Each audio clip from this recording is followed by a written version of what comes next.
Entre las costas de la China ocupada y la isla de Formosa, el comandante de un submarino, Dick O'Kane, ¡fuego!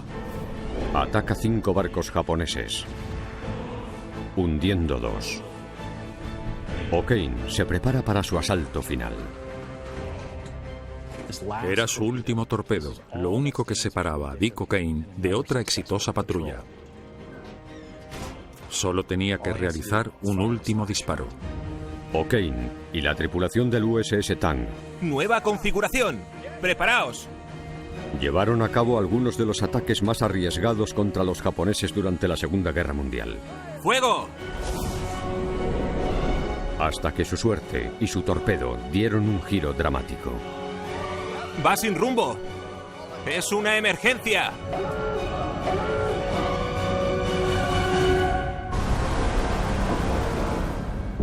En la Segunda Guerra Mundial, un arma submarina permite a los guerreros pelear por debajo de la superficie. Con astucia, fuerza y tenacidad, sus enemigos contraatacan.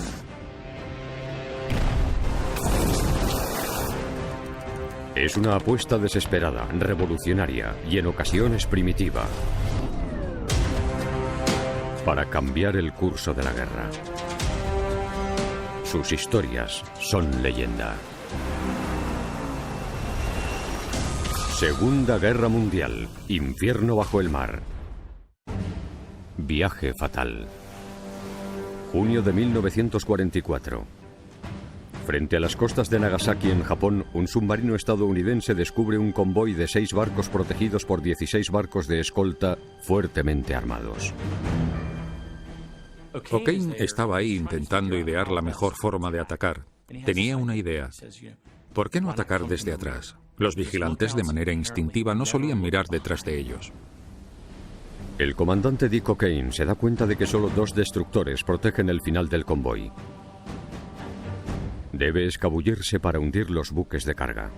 O'Kane recurrió a lo que sabía sobre la naturaleza humana, apostando por el hecho de que la mayoría de los vigilantes, como las personas que van por la calle, miran hacia donde van, no hacia el lugar del que vienen. ¡Rumbo constante! Determinó lo que a él le pareció el lugar perfecto. ¿Preparados? ¡Disparad! Disparó una serie de 6 torpedos.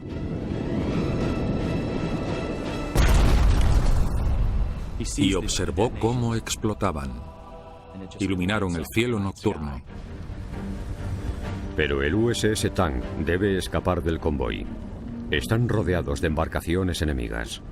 Cuando se producían las explosiones, la atención de todos los barcos de escolta japoneses se centraba en las embarcaciones dañadas. En medio de ese caos era cuando podría huir de ahí, y eso es lo que hizo. O'Kane pensó que había tenido éxito ya que había hundido 2 barcos. Informes de la posguerra indican que en realidad hundió 4 barcos. Ese fue el ataque estadounidense de más éxito en el Pacífico durante la Segunda Guerra Mundial. En 1944, Estados Unidos llevaba ya 2 años luchando contra Japón. Y los submarinos eran una de sus armas más eficaces. El comandante del USS Tang, Dick O'Kane, alcanzó la madurez en otro submarino, el USS Wahoo, bajo las órdenes del legendario patrón Dudley Marsh-Morton. Marsh-Morton tomó el control del Wahoo al comienzo de su 3ª patrulla. Dick O'Kane era su segundo comandante. Los dos eran muy buenos amigos. Veían el conflicto de una forma bastante similar.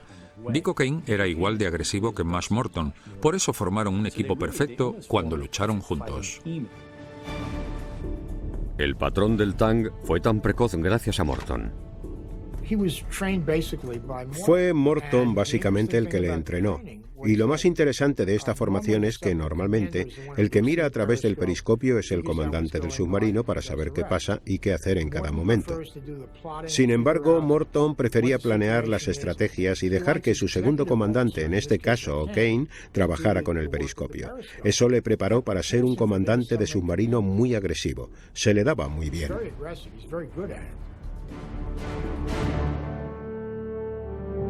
Tras 5 patrullas con el Wahoo, O'Kane se queda en tierra para convertirse en el comandante del nuevo Tang.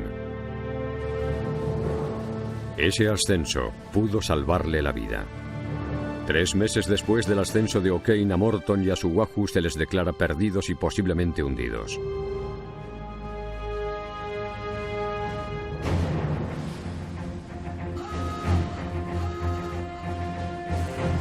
Al mando ahora de su propia tripulación, O'Kane está decidido a no seguir la misma suerte que su mentor. Y para ello hace que su submarino y su tripulación pasen una peligrosa prueba. La mejor táctica para un submarino es sumergirse para huir de sus enemigos. Para eso lo mejor es aumentar la profundidad a la que te sumerges, porque esa es la única ventaja que tienes.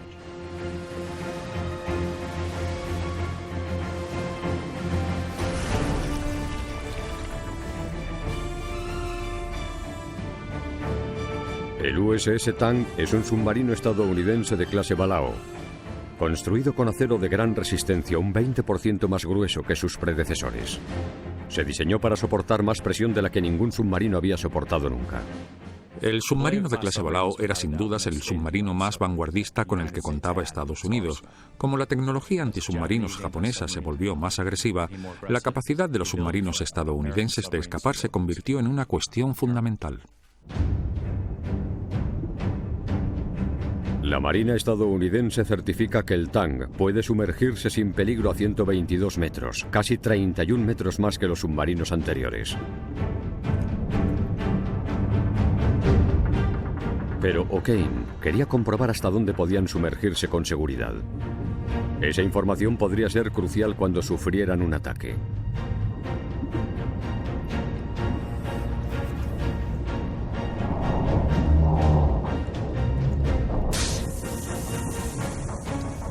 Algunos de sus delicados aparatos no pueden soportar la abrumadora presión del océano, cuando se sumerge 61 metros más de lo indicado. Volvamos a la superficie. Sí, señor. A la superficie, a la superficie.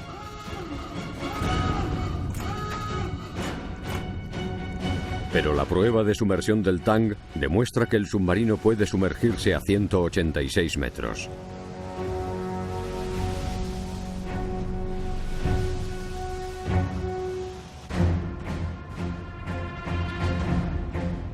Cuando las fuerzas enemigas se movilicen, O'Kane necesitará toda la ayuda posible.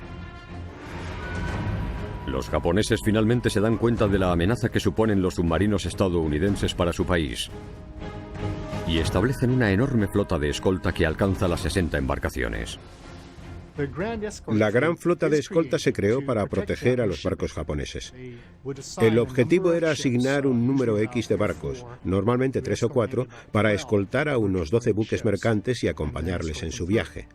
Algunos barcos de escolta transportaban hasta 300 cargas de profundidad, bombas submarinas diseñadas para explotar a una cierta profundidad. Su objetivo era dañar el casco de los submarinos.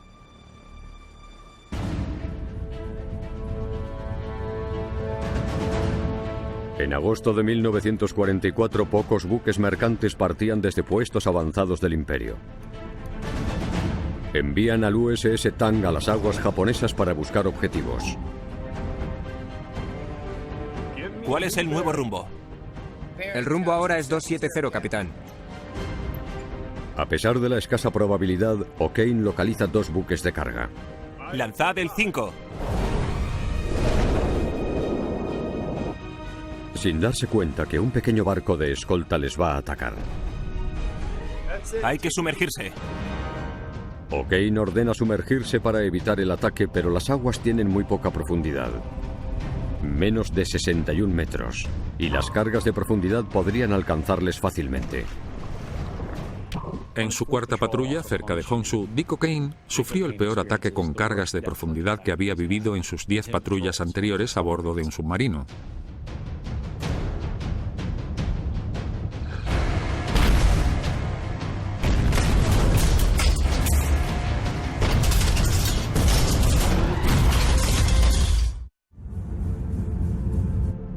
Tras una primera oleada de cargas de profundidad que sacuden el submarino, el barco enemigo llevó a cabo 4 oleadas más, soltando más bombas cada vez.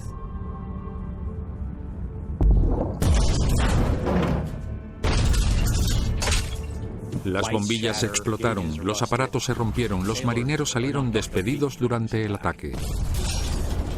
Es peor que estar en un campo de batalla porque normalmente estás en un espacio muy pequeño y no ves lo que se te viene encima. Solo puedes oírlo y notar cómo tiembla el submarino.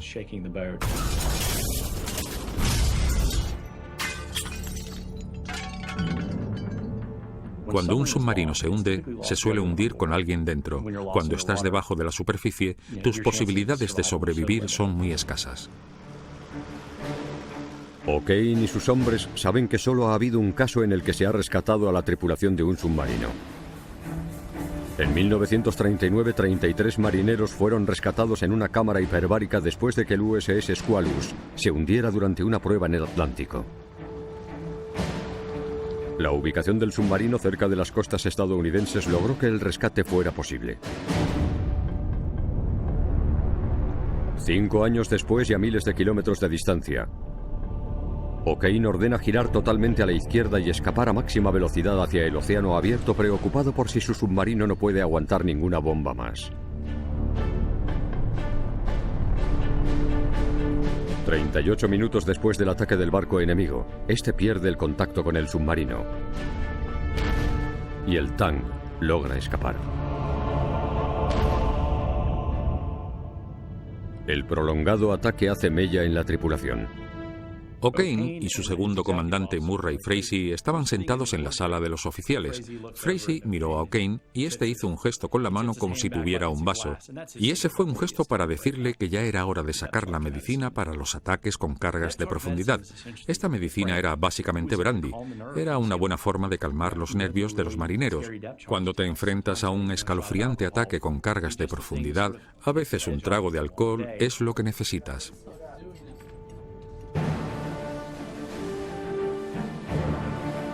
Dos semanas después, O'Kane regresa a la base. Tras 4 patrullas, la tripulación del Tang ha logrado hundir un barco cada 11 días. Esa media es el doble que la de cualquier otro submarino estadounidense. En 4 patrullas, Dick O'Kane hundió 17 barcos, unas 72.000 toneladas, y estaba como loco por volver a la acción.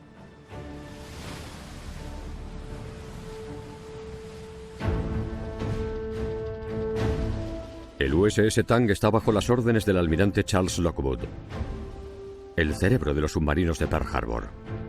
Cuando O'Kane regresó de su 4ª patrulla, fue a visitar al almirante Lockwood. Este quería seguir adelante y enviar a O'Kane de vuelta lo antes posible. Necesitaba a su mejor patrón para ayudarles. Pero Lockwood recibe una orden muy arriesgada. Las fuerzas estadounidenses, lideradas por el general MacArthur, se apresuran para lanzar un ataque en Filipinas. Si tienen éxito, los aviones de guerra aliados lograrían colocarse en una posición cercana a Japón.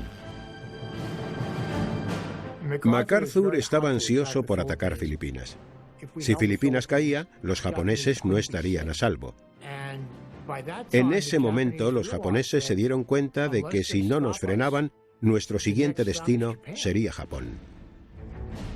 Lockwood recibe órdenes de hundir los barcos enemigos cuyo objetivo sea reforzar la guarnición japonesa.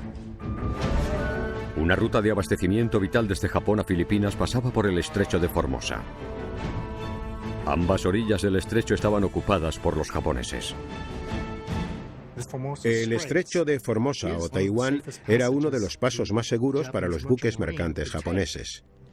Pasaban muy cerca de las orillas y ambas estaban protegidas por aviones con base en tierra. Era una ruta muy segura, probablemente la más segura que podían tomar. Lockwood acude a O'Kane, uno de sus mejores comandantes de submarinos, para cortar este paso tan crucial. La 5ª patrulla del Tang llevará a la tripulación al estrecho de Formosa, pero antes de partir deberán reabastecerse. Sin embargo, resulta sorprendentemente muy complicado encontrar torpedos. Los torpedos de marca 14 usados previamente en la guerra resultaron ser defectuosos. El marca 18, que pasa inadvertido, se diseña para reemplazar al deficiente marca 14. Los Mark 14 son torpedos de vapor. Eso significa que dejan detrás de sí un rastro de burbujas. Por lo tanto, si te lanzan uno de estos torpedos, existe la posibilidad de que lo veas venir. Un torpedo eléctrico no emite ninguna burbuja. Por eso los alemanes introdujeron ese tipo de torpedos. Los estadounidenses los copiamos añadiéndoles características propias y así surgieron los torpedos marca 18. La idea era que no les vieras llegar, así funcionaban mejor.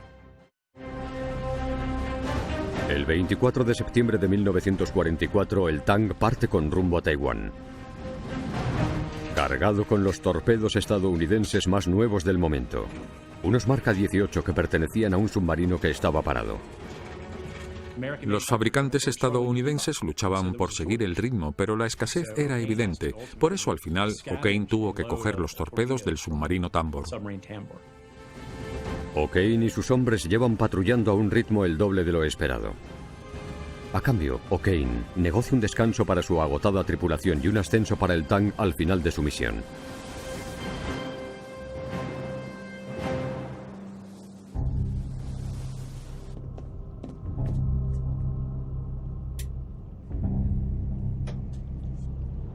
Tras 2.400 kilómetros de viaje, la época de tifones en el Pacífico ralentiza el avance del Tang. Cuando el Tang se dirigía al estrecho de Formosa, se topó con un fuerte oleaje que acabó derivando en una intensa tormenta. Las olas rompían contra el submarino. El Tang se movía hacia adelante y hacia atrás. O'Kane se dirige a cerrar la escotilla. La situación da un giro alarmante. O'Kane estaba realizando una rueda de reconocimiento. Entró en la sala de los motores y de repente se cayó y se le quedó un pie enganchado en la parte inferior de una escalera. Se rompió varios huesos del pie. A partir de entonces tuvo que dirigir el submarino desde su camarote.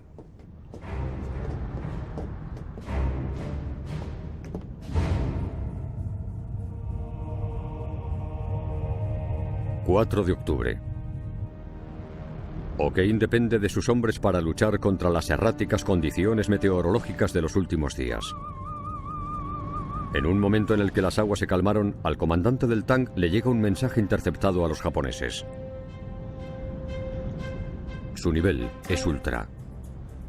Hubo diferentes tipos de descodificación de códigos durante la Segunda Guerra Mundial. Ultra era el que se usaba cuando se interceptaba un código militar. La mayoría de las personas que se dedicaban a descodificar códigos para los aliados lo hacían de forma conjunta. Había estadounidenses en Inglaterra, en Melbourne colaborando con australianos. Había muchas unidades que trabajaban juntas y eso nos dio bastantes pistas sobre la fecha y la duración de las operaciones japonesas. Los patrones como O'Kane utilizan esta inteligencia para localizar la ubicación de barcos enemigos. Basándose en los datos de la inteligencia, estos submarinos podían dirigirse directamente a la ubicación por la que esperaban que pasaran convoyes o unidades navales japonesas.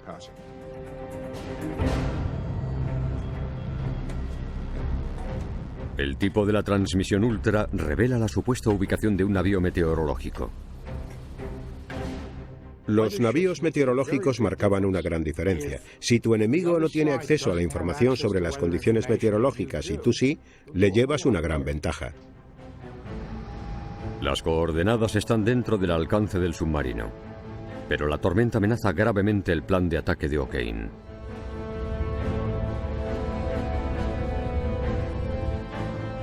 El mar, cada vez más violento, complica su búsqueda del navío meteorológico japonés.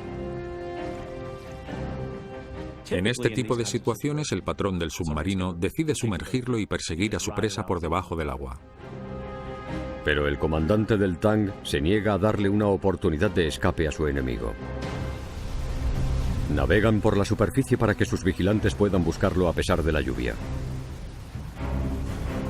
Era muy peligroso para esos marineros subirse al castillo del submarino durante una tormenta tan fuerte. Podrían golpearse o caerse de allí. O'Kane estaba en una situación complicada. Por un lado tenía que colocarse en posición y por otro corría el riesgo de perder el submarino si no tenía cuidado. Al igual que O'Kane, el tiempo es incansable.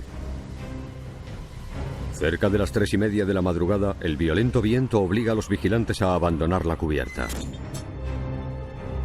El Tang ha caído en las garras de un tifón. En su momento más álgido, las olas llegaron a medir 30 metros. Muchos de los hombres a bordo del Tang pensaron que hasta allí habían llegado. El mar golpea la parte izquierda del Tang, agitando con furia el submarino de O'Kane. En un momento dado miró el inclinómetro y se dio cuenta de que la inclinación del Tang era de 70 grados. Preguntó, ¿volverá a bajar? Y su segundo le dijo, a veces no vuelven a bajar.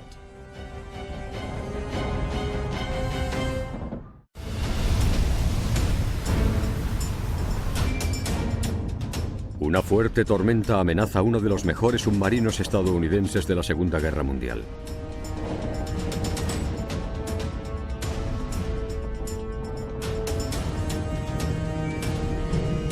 Si el comandante O'Kane intenta sumergirse ahora para escapar del mal tiempo, las olas podrían volcar el USS Tang. Tuvo que seguir navegando por la superficie y atravesar la tormenta, y eso es lo que hizo. Cuando por fin terminó, la tripulación sintió un alivio inmenso. Después de sobrevivir a aquello, ¿qué podría ser peor? El navío meteorológico japonés, si alguna vez llegó a estar en esas coordenadas, ya no estaba. Desviado de su rumbo, O'Kane y su tripulación se dirigen a la zona oeste de Formosa, controlada por los japoneses, donde las fuerzas aliadas preparan un bombardeo crítico. Atacan aeropuertos clave destruyendo cientos de aviones enemigos para mermar la capacidad de Japón para repeler el asalto de MacArthur en Filipinas.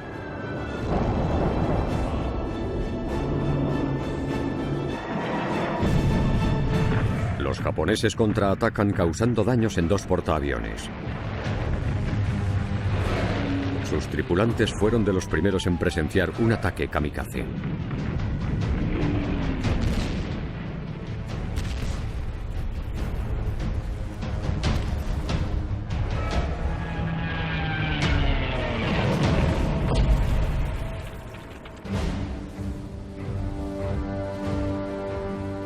El USS Tang llega en medio del caos para unirse a la batalla.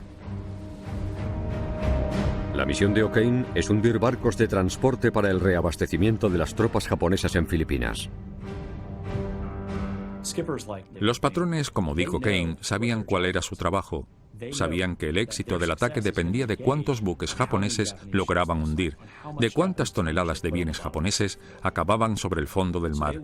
Por eso partieron con 24 torpedos y querían volver sin ninguno, querían lanzarlos todos.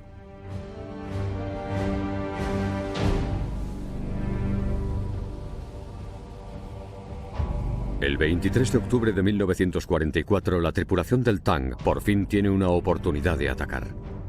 Los hombres encargados del radar del Tang detectaron muchas señales luminosas, tantas que pensaron que estaban frente a un archipiélago, hasta que comprobaron las cartas de navegación y vieron que allí no había ninguna isla.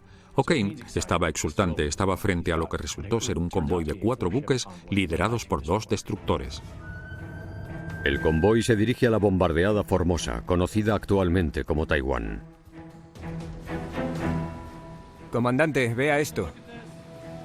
Uno de los buques transporta tropas enemigas que van a reabastecer el ejército japonés. Si tu objetivo es un buque de carga, puedes quitarle a tu enemigo materias primas, pero si es un transportador de tropas, vas a quitarle hombres. Y si crees que con impedir el abastecimiento de tropas no es suficiente, cualquier método que mate a esos hombres siempre ayuda. La tripulación del Tang está lista para el ataque. Los marineros se colocaron en sus puestos.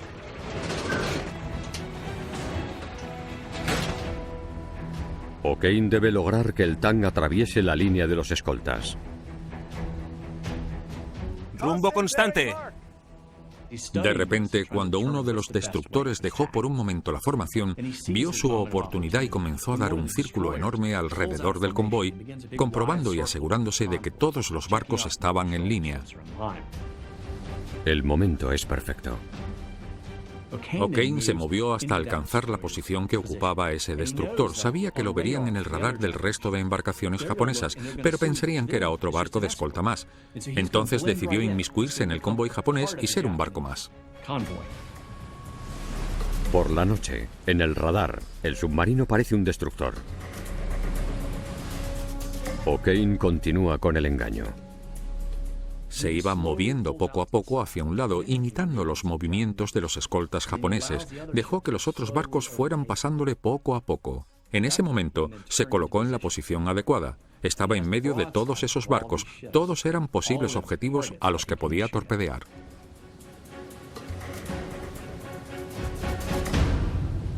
Hay que prepararlos. Vamos, vamos, no hay tiempo. Vamos, vamos. Rumbo constante. El objetivo de O'Kane son los buques de carga del convoy. Casi todos enfrente de él y uno detrás. ¿Preparados? ¿Listos? ¡Fuego! Disparó 3 torpedos eléctricos. Como no dejaban rastro, no vieron cómo se acercaban. Preparado. ¡Fuego! Cada vez que disparaba sentía una sacudida, el temblor del submarino cuando el aire comprimido lanzaba los torpedos. Después tenía que esperar menos de un minuto y ver cómo la explosión iluminaba el oscuro cielo. El atrevido ataque de O'Kane enseguida hunde 2 barcos japoneses. Pero la emboscada revela la presencia del Tang. En ese momento uno de los barcos se giró y vio al Tang y se dirigió hacia él para intentar embestirlo. ¡Radar! ¡Dadme un rumbo! El transportador está a menos de 30 segundos de impactar contra el casco del Tang. Y no hay tiempo para sumergirse. Estaba atrapado entre barcos en llamas, no podía escapar, no podía sumergirse. Entonces ordenó girar totalmente hacia la izquierda a velocidad de emergencia. Lo hizo justo al lado de las embarcaciones japonesas.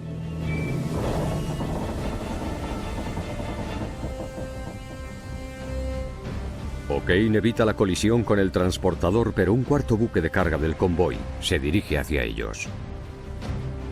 Los 2 barcos seguían la misma trayectoria, por lo que O'Kane tuvo una idea. El comandante del Tang maniobra con cuidado.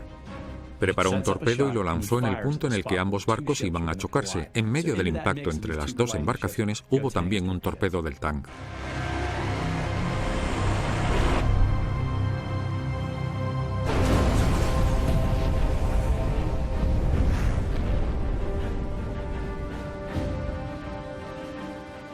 Provocó una auténtica carnicería. Los 2 barcos chocaron y explotaron. A pesar de las llamas, él vio la destrucción que su torpedo había causado. En ese momento pensó, ya he hecho mi trabajo, y se alejó del convoy.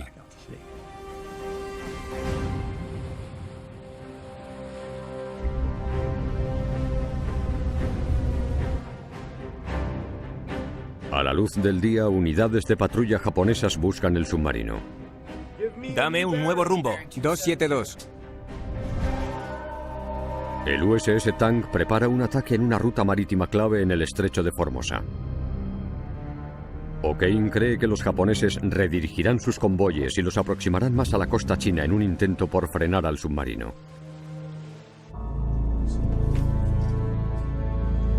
Las aguas, menos profundas, reducen la ventaja del Tang y lo hacen más vulnerable ante un ataque con cargas de profundidad. Es un riesgo que el patrón del Tang está dispuesto a asumir. Sí, señor, a la superficie, a la superficie.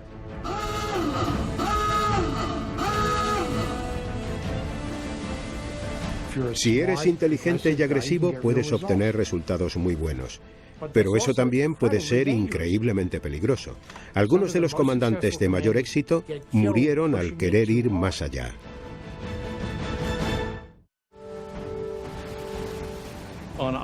El 24 de octubre el radar del Tang detectó otro convoy.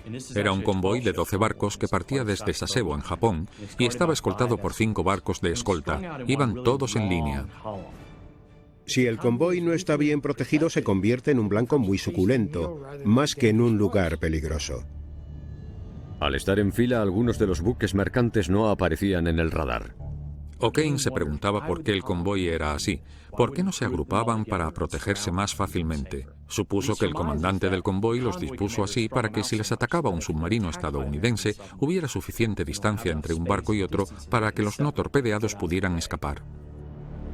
A O'Kane le quedan 11 torpedos marca 18. Deberá lanzar los máximos posibles antes de que su objetivo se disperse. Tenía que decidir cómo iba a atacar. Todo recto. Vamos. O'Kane ordena al Tang introducirse entre las dos columnas del convoy. Estaba evitando las luces de los barcos de escolta para no ser descubiertos.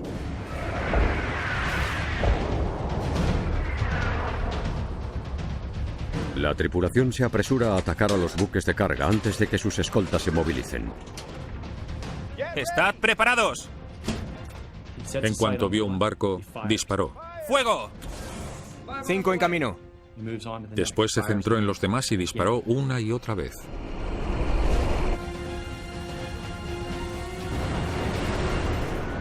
O'Kane dispara a 5 barcos antes de que se le acerque un destructor. En ese momento comenzó a huir. Retrocedió. Solo le quedaban 2 torpedos. Uno de los barcos a los que ha disparado no se ha hundido. Estaba a una altura muy baja, pero no se estaba hundiendo. Se preguntó si habría hombres bajo la cubierta trabajando para reparar los daños. ¿Podrían llegar a salvar el barco? Los escoltas protegen al dañado barco por la zona que da al océano. O'Kane decide dar una vuelta con mucha cautela y atacarle desde cerca de la orilla. Era hora de escapar, de tomar una taza de café y, lo que era más importante, recargar los 2 torpedos que le quedaban. Unas palabras que le dijo su mentor hacen que O'Kane vuelva a la contienda. Mas Morton le dijo: tenacidad, Dick, no te despegues del enemigo hasta que hayas acabado con él. A las 2:30 de la madrugada el Tang realiza un giro mortal. El submarino avanza casi a máxima velocidad. ¡Nueva configuración! ¡Preparaos! 5 preparado. ¡Fuego! El Tang dispara su 23º torpedo marca 18. La tripulación se prepara para lanzar el 24º. Era su último torpedo, lo único que separaba a Dick O'Kane de otra exitosa patrulla. Después se dirigiría a San Francisco y allí disfrutaría de unos días de vacaciones como le habían prometido. Quizá pasara unos meses en California. Solo tenía que realizar un último disparo. ¡Fuego! 10 lanzado eléctricamente. El último torpedo sale de la proa del Tang. La alegría se extiende por todo el submarino. Todos los hombres del submarino se relajaron. Uno de ellos gritó: «¡Ya podemos irnos a casa!». No tenían más torpedos que disparar. La patrulla había terminado. Pero pocos segundos después, algo se torció. Dick O'Kane estaba sobre el castillo. ¡Va sin rumbo! Enseguida se dio cuenta de que tenían un problema muy grave. El torpedo se movía de forma errática. El último torpedo del Tang hizo lo que se llama recorrido circular. El resultado es que volvió hacia el submarino. Un timón vertical dirige el torpedo de 1430 kilos. Pero no funciona correctamente. Si el timón del torpedo se atasca, en vez de seguir el rumbo establecido, da la vuelta y vuelve de donde ha salido. ¡Radar, dadme un rumbo! Los 258 kilos de explosivos se mueven a más velocidad que el submarino. Veía el rastro fosforescente detrás de él. Es como el rastro que deja un cometa. Gracias a él pudo trazar su trayectoria. O'Kane veía con horror cómo ese errático torpedo volvía hacia ellos. El torpedo va a colisionar con la banda de babor del Tang. El submarino tenía la misma longitud que un campo de fútbol y solo tenía 10 segundos para intentar esquivar el torpedo. El Tang y otros submarinos eran tan largos que no se podía maniobrar igual que con uno más pequeño. ¡Tenemos una emergencia! Ordenó girar totalmente hacia la izquierda a máxima velocidad para intentar esquivarlo. Hay que irse. ¡Esperad, esperad! 20 segundos después de lanzar el último torpedo marca 18.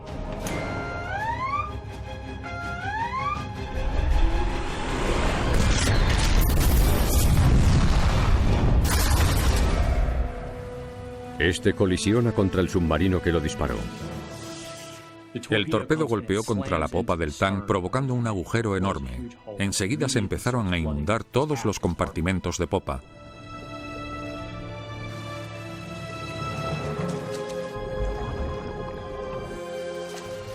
Todos los hombres que estaban en esa zona murieron en la explosión o ahogados.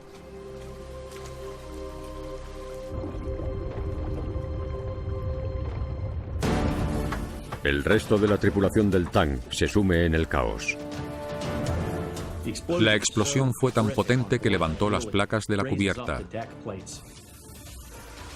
Rompió tuberías y destrozó maquinarias e instrumentos.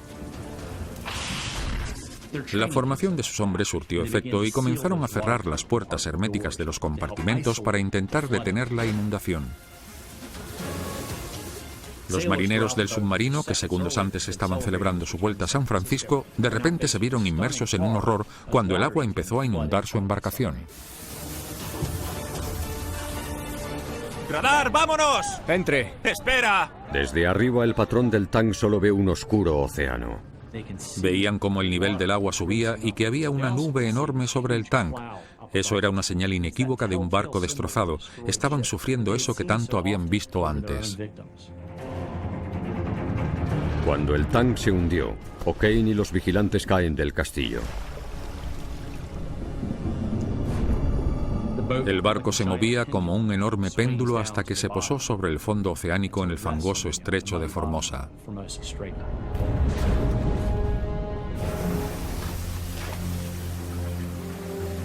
Los supervivientes tienen una última oportunidad para seguir con vida.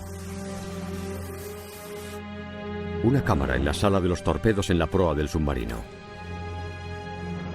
Esa cámara de escape era lo único que separaba a esos hombres de la muerte.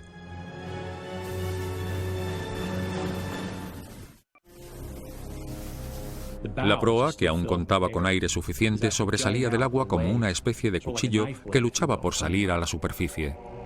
Pero con los barcos de escolta japoneses buscándoles, la parte expuesta del Tang les hace vulnerables. Les preocupaba que hubiera destructores japoneses entre los barcos de escolta porque sabían que la proa del submarino era un blanco fácil. Si no lograban ocultarlo, los japoneses sabrían exactamente dónde estaba y destrozarían el Tang por completo. La tripulación decide hundir su dañado submarino para ocultarlo mientras se preparan para escapar. Decidieron nivelar el barco, soltar todo el aire de los tanques de lastre delanteros y dejar que la proa del Tang bajara y se situara por debajo de la superficie. Cuando soltaron el aire, el Tang se hundió definitivamente.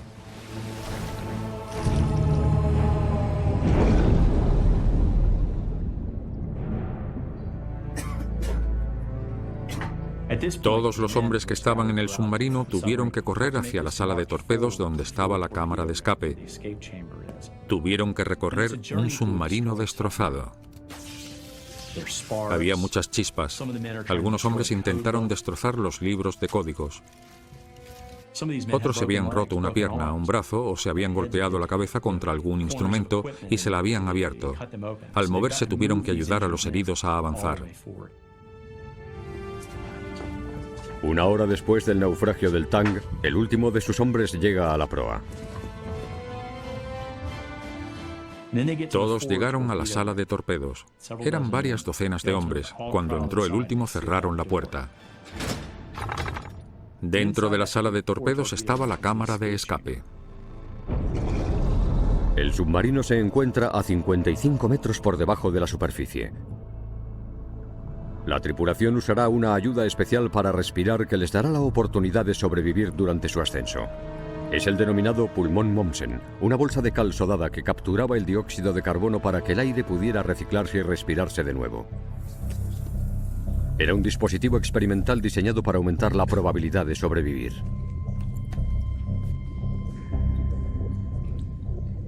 Se suponía que después de unos cuantos minutos inhalando y exhalando, el pulmón Mommsen equilibraba el aire de los pulmones de quien lo llevaba. En teoría parecía un concepto muy sencillo, pero normalmente cuando un submarino se hundía, toda su tripulación fallecía. Era una apuesta a todo o nada. En muy pocos casos había supervivientes. La tripulación del Tang se prepara para enfrentarse al océano. Pero otro ataque los detiene. Mientras estos hombres estaban hacinados en ese compartimento y aterrados por ver cómo iban a superar los 55 metros que les separaba de la superficie, los japoneses se fueron acercando y empezaron a lanzarles cargas de profundidad. Estaban atrapados bajo el agua mientras su barco temblaba.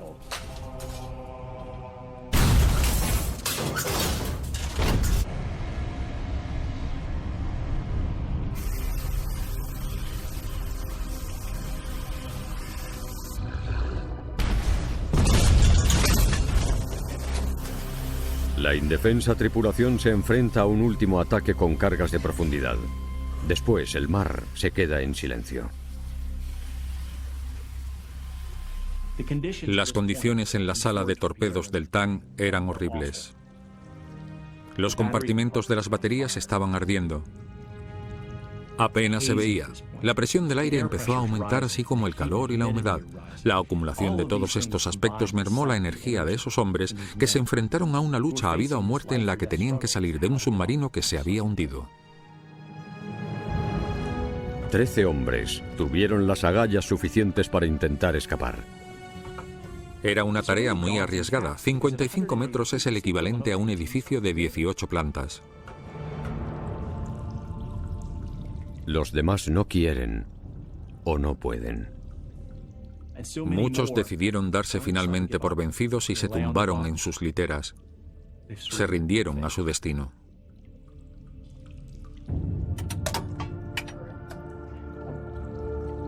A las 8 de la mañana, la escotilla de escape del Tang se cierra por última vez. En cuanto salieron, vieron que todo estaba muy oscuro, no se veía nada. Cuanto más subían hacia la superficie, el agua que los rodeaba se volvía cada vez más clara.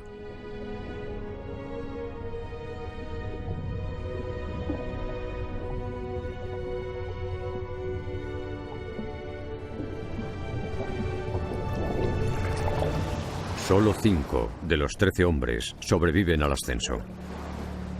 Ni siquiera los que habían escapado y decidido subir hasta la superficie tenían asegurada su supervivencia. De hecho, muchos vieron cómo sus compañeros estaban vomitando o les salía sangre de la nariz. Otros estaban tan agotados y heridos que dejaron de nadar. La marea se llevó sus cuerpos. Las aguas poco profundas en las que el Tang había atacado pudieron salvarles la vida. Si hubieran estado a más profundidad, por poca que fuera, las probabilidades de sobrevivir hubieran sido nulas. 4 hombres más que estaban en el castillo del submarino también sobrevivieron aquella noche. Los japoneses hicieron prisioneros a todos. Uno de ellos es el legendario patrón del Tang, Richard O'Kane. Los japoneses les golpearon, les pegaron, les pusieron cigarrillos encendidos en la piel. O'Kane se dio cuenta de que muchos de los hombres que les torturaban estaban cubiertos de vendajes o de una savia blanca medicinal. Se dio cuenta de que los hombres que les estaban haciendo daño eran en realidad los supervivientes de los barcos que él había hundido la noche anterior. Posteriormente afirmó que saber que esos golpes procedían de las víctimas de lo que él había causado le ayudó a sobrellevar el dolor.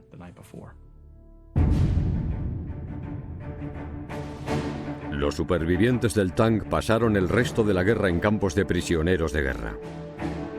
O'Kane logró llegar a los 83 años y pasó a la historia como uno de los patrones de submarino de más éxito de Estados Unidos. El legado de O'Kane se basó en las tácticas y el atrevimiento. Su experiencia y todo lo que hizo demostraba que había nacido para luchar. Eso era Dick O'Kane, un luchador. Como el USS Tang solo tuvo un comandante, Richard O'Kane, es difícil separar el submarino del comandante.